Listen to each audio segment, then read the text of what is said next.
私も一度もジェニーのクラスを取ったことがないので、もうとても興味津々で聞きたいと思います。I would like to ask you about your mystery school. You know, for a while we call it Genny method, but it was kind of a narrow description. So we decided that maybe we should call it mystery school because you teach quite a bit of everything. Yes. So we would like to know what to expect when you take the class. You have a Native American lineage, so we're curious about journeying. We're curious about honoring the four directions and spirit animals and whatnot. Now we know that you have multiple teachers, so your knowledge is actually pretty broad, and so we would like to know what we get to learn. Well, one, more than anything, is I always say that I hope that whoever studies with me or works with me, that they will go home knowing who they are. To me, there's nothing else to learn. But to remember this is who I am, and it's an unshakable, endless, infinite process of who you are, and that's the work. How to interweave all that you are into a very deeply unshakable truth that cannot be changed. And so that's the core of the work. And I have so much to share. If anybody's listened to some of my other videos, they would know that I have studied with a couple wonderful shamans. I have also spent time in Peru and worked with the Inca shamans. I have worked deeply internally with my own ancestors, my Cherokee ancestry. So what I teach comes from my soul. It's not comes from a book or somewhere else.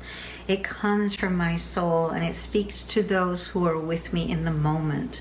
So I will work with you right where you are and not expect you to fall through some kind of technique, but to really open and to receive and to remember who you are. But to answer your question, I interweave the shamanic work.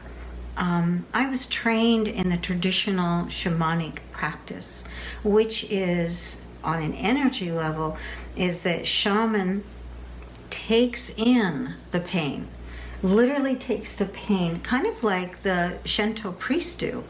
They take the pain into their own body, they transform it inside their body, and then they release it to the light. So I went from that path to the modern day shaman, which is that you don't take someone's pain anymore, because that was an old method and it worked in those days, and it might still work for some people, but the way I teach it now, you don't take on someone's pain. Thank goodness for that. Yeah, right. Yeah, it's very difficult to do that work, but you don't take on someone's pain. You hold the space, you let them feel it, you comfort them so that they then have permission to actually feel the pain, not the story behind the pain, but the actual sensation of the pain. And as they bring their attention to that pain and they breathe into that pain, the feeling and the sensation literally starts to change. And that's because the energy that's been holding tightly around that pain, it begins to release because you're giving it permission. So that's the cellular healing. So we work on that level. So I will be teaching the difference between the shamanic path and the modern day shaman. I will teach you the right use of energy, which is, to me, so important. People are so anxious to share and to help others that they often will learn something about energy, or they'll take a class and then they'll go want to put their hands on people and they want to give them energy. That usually comes from their own excitement to heal and to help.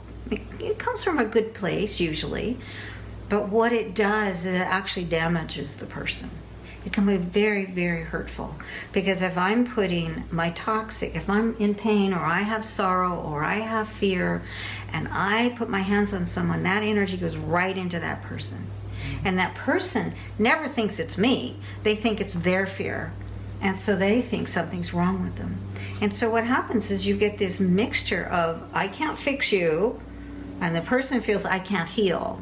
And so then there's this unresolved issue that's going on. So I will teach you the right use of energy, which is, first, you must know your own. I always teach in larger groups not to use energy on anybody. I always say, don't put your energy on anyone, to really understand yourself, what your energy is, where your energy ends and someone else's begins. I teach really clear boundaries so that you don't bring your energy into me and I don't bring my energy into you, unconsciously or consciously.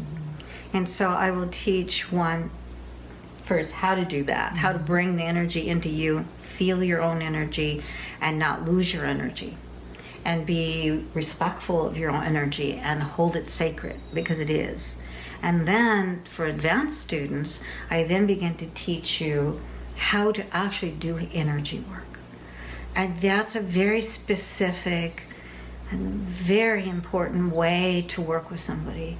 Energy work is not giving someone energy, but it's actually meeting their energy. It's like two, singing forks and, or bells, and they ring, and then you actually start to feel that resonance. If you've ever done that, you have two bells and they ring, and then you bring them close. Or even if you take your own hands and you start to go like this, you start to feel an energy inside. That's what real healing is. When someone's there and they're laying there and I can feel their energy, I don't give them energy, I don't take anything away, but I meet it. And when I meet it, it actually creates a harmony. Just like that bell. When those two bells come together, it creates this beautiful harmony. And that's what we're looking for. So when there's this harmony, nobody is giving anything, no one's taking anything away, but both parties are experiencing this harmony. And that's where the frequency of our soul starts to open and starts to heal. And so that's the way I teach healing. And it's what works, for one thing, but it's also safer. Because I don't know if we can go into lots of that, but I know that there may have been some people out there that have gone to somebody and they went away feeling worse. Or healers themselves have worked on somebody and then that person leaves and they feel horrible because they've taken on that person's illness. And there's no need to ever do that. Never do that. And the mind might say, oh, if I could just take their pain, that would be so wonderful because they wouldn't hurt anymore. But that's an illusion. You don't want to take anybody's pain away from them because that actually is their medicine. And that's another thing I teach, that your pain is actually your medicine because it's trying to get your attention. It's trying to teach you something. And so we don't want to take that away. Even if I had the power to take it, I wouldn't.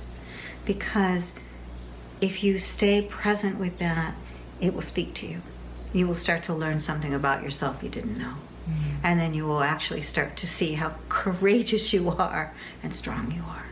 So I'm teaching many, many things. And then how I do that is I will work with the chakras. And the chakras are an internal process of opening each chakra, 7 chakras in our body. And briefly, the first chakra is our connection to the earth, but it's also a connection to what is real for us. Most of us do not know what's real and what we're connected to. So we're out there looking for what's there to connect to. So it's how to connect to what is authentic and real in my own life, and then how to connect to my ancestors and their gifts. The second chakra is my primal energy, which is in many cultures is the cougar, the jaguar, it's Kali, it's the earth, it's the underworld, it's that willingness to go deep within ourselves and reclaim what has been lost. and that's in our belly. And that is very real. In many, many cultures, that is where our power lies. And it's often where our power is taken away, especially for women. That's where we're cut off. So we reclaim that power so that we can recognize that my feeling is authentic and it's real. And then our third chakra is the light. It's the masculine. It's the authentic truth of who I am. It's a willingness to really show up, to say, here I am. It's the light inside of me that I share with the world with no apologies. And so that is often very hard for people because they want to hide. They're scared. They're afraid to be powerful, or they haven't been allowed to be powerful. So when you come to a third chakra, it's like, how do I give myself permission to stand in my own light and know that's who I am and allow myself to be as big as I am? And then the fourth chakra is our heart. And that's a deep sanctuary. I teach that that's the place that we will find true comfort.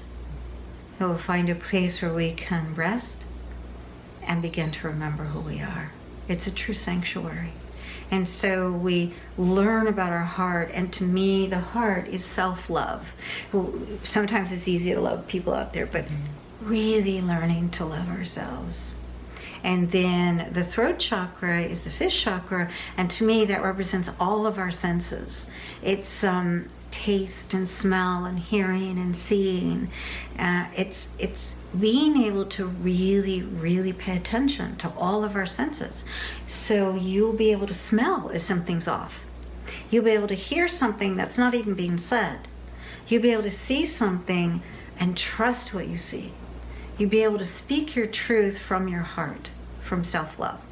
So it's a very beautiful way of really beginning to open up to the truth that's in you and express yourself. And then the sixth chakra is your third eye. And I believe this is, in shamanic terms, this is the eye that sees the truth.